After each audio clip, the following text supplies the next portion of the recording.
My name is Jacob. I'm probably the most nervous I've ever been in my life right now. That's because today is the day I'm going to Sarah's house to formally ask her for her hand in marriage. Sarah and I were classmates back in middle school, and we started dating after we reconnected at a school reunion about 6 months ago. We're both over 30 now, and naturally, we've been talking a lot about our future. Sarah often brought up marriage. While Sarah did put a bit of pressure on me, I was also considering settling down, and so we decided to get married. Because of that, I regret not being able to propose to her properly. We decided to get married before we really planned anything, and it was only a few days ago that we decided I would go to her house to formally ask for her hand. I've never met Sarah's parents since we started dating, but I once caught a glimpse of her father. It was either at a parent-teacher conference or at a school fair during our middle school years. I remember him talking about education with our homeroom teacher. While he seemed a bit intimidating at the time, I was impressed by how passionate a father could be about his child's education. That's probably because I lost my own father when I was in elementary school, and he was a man who didn't interfere much and let me do what I wanted to do. So the memory of Sarah's father talking with the teacher was particularly vivid. He must be a very serious person. So what will he think when he finds out we decided to get married on a whim and that I didn't propose properly? He might even say that our relationship of only 6 months is too short. The more I think about it, the more anxious I become, and I didn't sleep well last night. As I struggled to eat my breakfast, my mom looked at me with concern. I told her I was going to introduce her to my girlfriend soon. I haven't told her yet that it's Sarah, as I wanted to surprise her. My parents were also middle school classmates, so I think she will be happy to find out that my future wife is also a classmate. After my father passed away, our family struggled financially, and I had to start working right after graduating from middle school. I owe it to my mom that I managed to stay on the right path. She's always been upbeat, never talks bad about others, and is very positive. Because of her, I've always been able to live with hope. My mom rarely asks about my love life or whether I have a girlfriend. We live together, and she knows I'm busy, so I think she's just being considerate. I want to reassure her. That's why I absolutely have to make today's meeting a success. I feel like I'm about to get an ulcer. But seeing me so nervous, my mom patted me on the back and said with a smile, "Go and nail it, son." That's right. There's no point in being weak. I need to pull myself together. With that in mind, I headed to Sarah's house. When I arrived, Sarah opened the door and welcomed me inside. "My parents are waiting," she said, and a wave of anxiety hit me. When I entered the living room, Sarah's parents were sitting on the couch, and they smiled at me. "Thanks for coming. We've been waiting," they said with a smile, and I felt relieved. It's not scary at all. They seem very welcoming, and I think this could go well. After introducing myself, Sarah's mom served some tea. "Thank you," I said. "Turns out you were in middle school with Sarah? I had no idea. Were you ever in the same class as Sarah?" she asked. I told her that we'd never been in the same class, but Sarah had spoken to me at the school reunion. "Oh, I see. But I should remember you if you were a top student, even from another class," she mused, resting a hand on her cheek, looking puzzled. Before I could reply, Sarah chimed in with a chuckle. "Jacob wasn't exactly a star student, was he? Always around average, right?" I wish she hadn't been so blunt, but it was too late. I glanced over and saw Sarah's mom looking at me with an indescribable expression. Sarah's comment had changed the tone in the room. What was once a pleasant atmosphere had now become heavy and silent. After a moment of awkward silence, Sarah's dad broke it. "What college did you attend?" I never went to college. In fact, I hadn't even finished high school. Well, actually, I started working right after middle school. I was planning to be honest about my past when a cup of tea came flying at me before I could finish my sentence.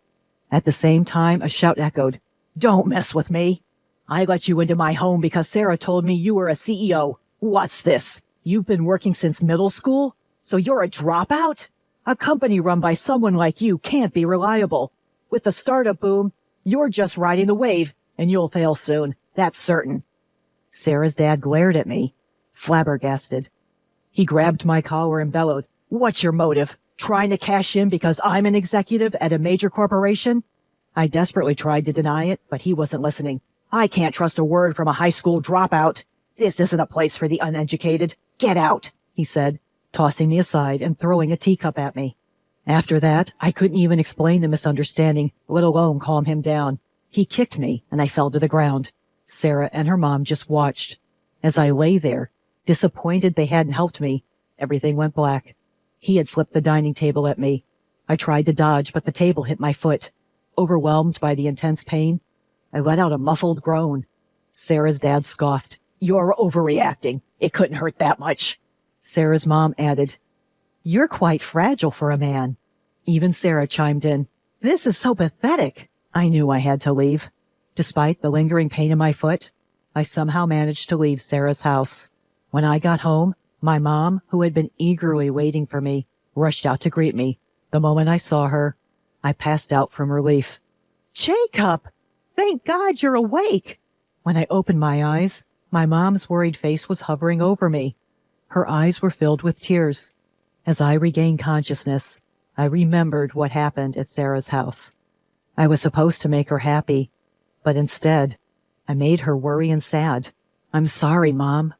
I don't think I can introduce you to my girlfriend after all," I admitted. When I told her this, my mom said, "Don't worry about it, Jacob. I'm just relieved you woke up. I was really surprised when you collapsed in front of me." Apparently due to the shock, I had slept for a full day. According to what my mom heard from the doctor, it seems that the bone in my toe is broken. I can be discharged from the hospital soon, but it seems like it will take about a month to heal. They also said they found bruises all over your body. I won't force you to talk, but if you can, could you tell me what happened? Prompted by my mom, I explained the events of the day. The moment I mentioned the surname of Sarah, Mom's face changed color. "Johnson? You don't mean..." It appears that when I was in junior high school, my mom was criticized by Sarah's dad, who said having a child of a single parent around is a bad influence on my daughter. My father was no longer around when I was in junior high. My mom was busy with work every day and was only able to come to school events once during the 3 years. She was told such a thing by Sarah's dad on that single occasion. Mom must have been deeply hurt. I didn't know anything about it because my mom never said anything about it and didn't show it in her behavior at all. But now, my mom is making a very frustrated face saying, "I can't believe that the person who said such a thing hurt my son." The moment I saw that expression on my mom's face, my anger reached its boiling point. It's not just that he looked down on me for being a junior high school graduate, but he also oppressed my mom in the past. I made a determination to get back at them, father and daughter. The next day, I headed for Sarah's house again. I contacted her in advance, but Sarah didn't seem to feel guilty about what happened, and rather blamed me for the lack of communication during the full day I was unconscious. So, she was like that. I felt pathetic thinking that the person I decided to marry was like that, but I also thought it was a good thing that I got to know before getting married. When I arrived at Sarah's house, both her father and mother were waiting outside. "Daring to come back here? Don't you dare step foot in this house again." Sarah's father was already on the offensive. He didn't mention at all that I was on crutches with a cast on my left foot. "I have no intention of stepping in again. I've decided to file a complaint, so I came to report it today," I said.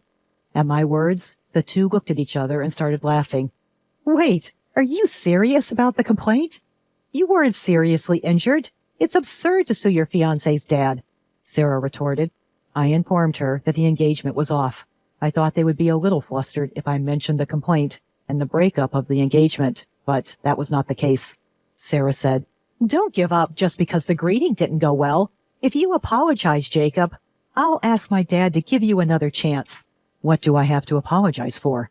My blood boiled and I clearly stated, "I have nothing to apologize for. I'm serious about both the breakup of the engagement and the complaint." Then Sarah arrogantly said, "Playing the tragic hero, huh? My father could easily squash a little thing like a police report. He'd even make this broken engagement disappear if it happened now." Unbelievable. How dare she act so high and mighty? Then even Sarah's dad chimed in. Sarah, we're better off without a man like this. Go ahead. File a police report if you want. I doubt you've got enough evidence for it to mean anything anyway, he said, laughing mockingly. Like father, like daughter. That phrase suddenly felt very fitting. Are you sure about that? I decided to throw a wrench in the laughing family's mood. You have no proof that I did anything, so the police can't do anything. You thought I'd back down if you mentioned a police report, didn't you? Fool.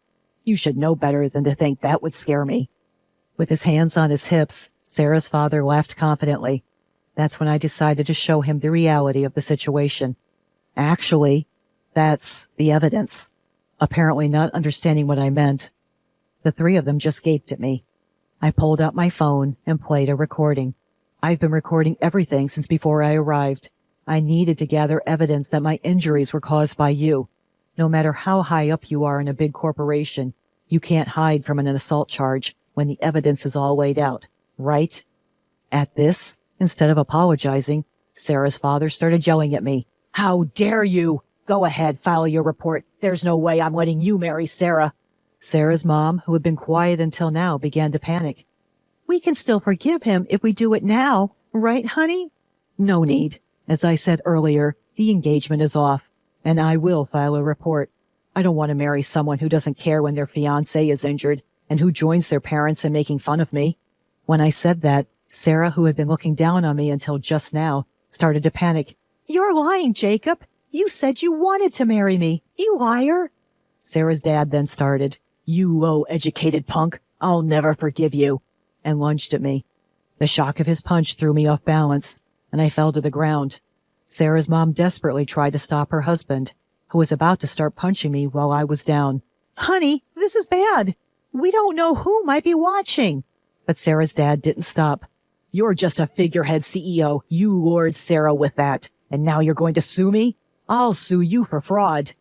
Then I'll have to cancel our $5 million order to your company. I'd been thinking about it for a while, and I'd made up my mind. I was going to corner this man as much as possible. What are you talking about? $5 million. There's no way you can make a deal like that. Sarah's father got off me, calling me an idiot. It was time to show him reality. I called my mother. What are you going to achieve by calling your mother? Sarah told me you only have one parent. How sad that you only have your mother to help you in times like this. It really does make a difference not having a father, huh? Sarah's father, who didn't know what was coming, still looked down on me. It was almost comical. About 10 minutes later, the moment I was waiting for arrived. Sarah's father's cell phone began to ring. He said it was from his company and answered the call. At first, he spoke with clear and confident tones, but his speech gradually became sluggish, and his face turned pale. As soon as he ended the call, he glared at me, saying, What the hell have you done? I did exactly what I said earlier. I canceled the order. I didn't want to do business with a company that looks down on people for being less educated or from single-parent families. I explained calmly. But Sarah's father didn't seem convinced. There's no way someone with your low education level could do that. Do you have connections or something? He scoffed, still looking down on me for my limited education. I lost any desire to continue the conversation. Believe what you want. Goodbye, I said, and I turned on my heel. Sarah's father tried to chase after me, shouting, Wait a minute! But he was cornered by Sarah and her mother, asking, What's this about, $5 million? What was that phone call about? He couldn't move. I did indeed only finish middle school, and it could be said that I just caught the startup wave. But I started a business with the money I saved with my mother, and it was successful enough to trade with major companies now. I called my mother, who was the vice president of my company, and had her contact Sarah's father's company. I didn't want to bring personal matters into work, but I had reached my limit.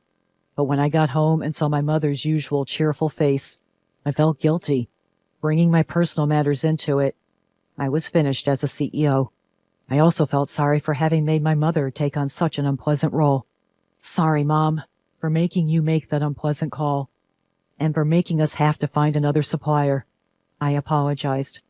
In contrast to my apology, my mother was smiling. When I asked her why, she said, I came up with a good idea and decided on my own without consulting you, the CEO. When my mother called the president of the other company, she reported what Sarah's father had done to me, and it seems she suggested that if Sarah's father was fired, The cancellation of the order could be revoked. Before I got home, the president of the other company called to say that Sarah's father had been fired. My mother, true to her word, seems to have continued the order. I didn't mind making the call, and we didn't have to look for another supplier. We just got rid of a nasty guy who only looked at status and insulted others. With that, my mother encouraged me, as if there was nothing to worry about. After that, I received several calls and emails from Sarah pressuring me to marry her, so I blocked her number. According to a story I heard from a middle school classmate after this incident was over, Sarah knew I was the CEO and approached me at the reunion. She probably wanted to be the CEO's wife and started dating and talking about marriage with me. Sarah's father was arrested because I filed a complaint. Sarah's mother, who had been bragging about her husband working for a major company, couldn't bear the eyes of the neighborhood knowing that he had been arrested and seemed to have disappeared somewhere, leaving Sarah behind. It was a fitting ending for a mother and daughter who were only concerned about how they were seen by others. I continued my contract with the company where Sarah's father had been, and we have a good relationship now. There are also talks about new projects, and it seems that busy but fulfilling days will continue for a while.